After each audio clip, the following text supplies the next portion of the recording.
Hey y'all, this is basically the Meal with Rumor, basically discussing the tea with Doja Cat and the whole drama with that. So, if you haven't heard about it, which I highly doubt, I'm sure everybody has heard about it to some extent.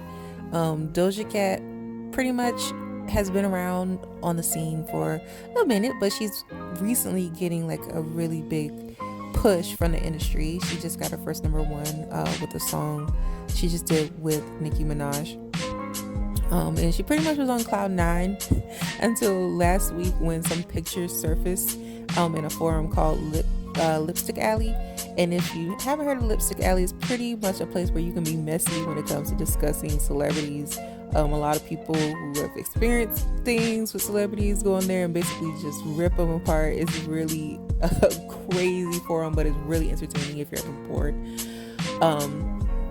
But on there were some pictures that surfaced of her being involved in this tiny chat group that had members in it that are known alt-right.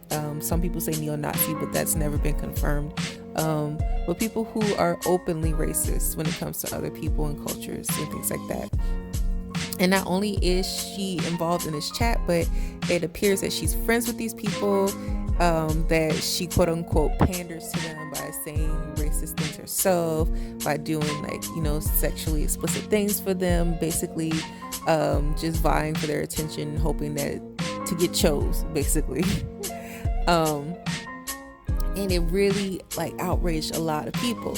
Now, at first it was just a couple of screenshots from her being involved in a group, and people were like, well, maybe this is old, things like that.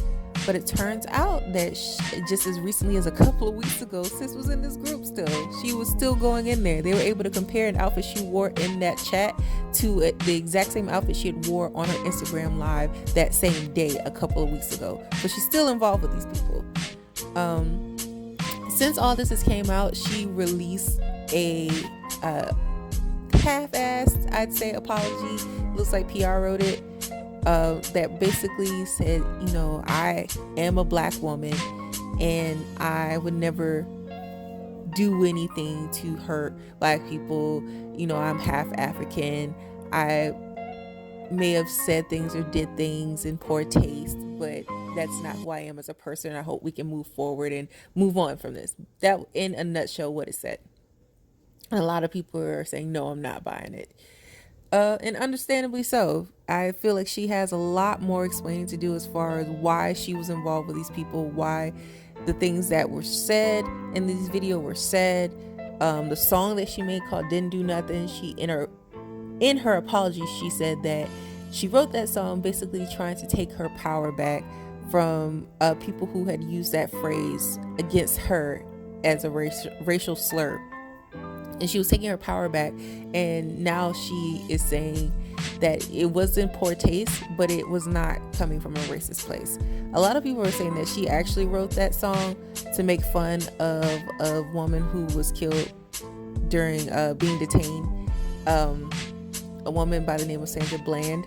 It was basically an unresolved murder, and she pretty much made that song in reference to that. And that's a little disturbing. And I'm just trying to understand what would possess somebody who is half black to want to be involved with people who openly dislike a group of people that can make up for half of who you are.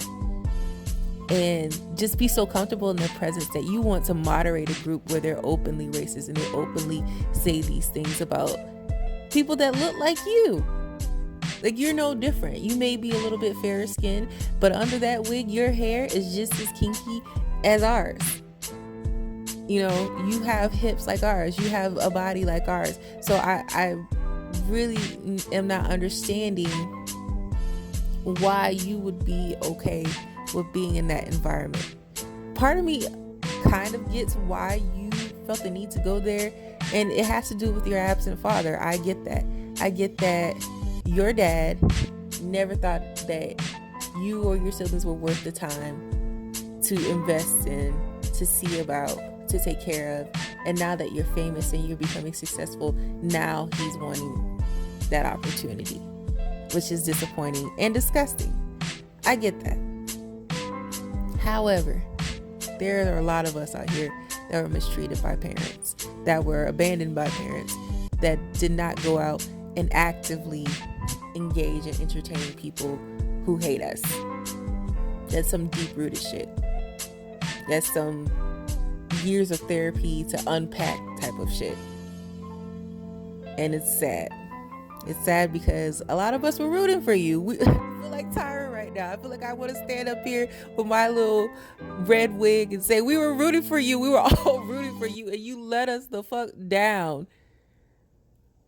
But I think she gets that now. I don't think that I need to knock her over the head with the weight or the heaviness of what she has done. She has really screwed up.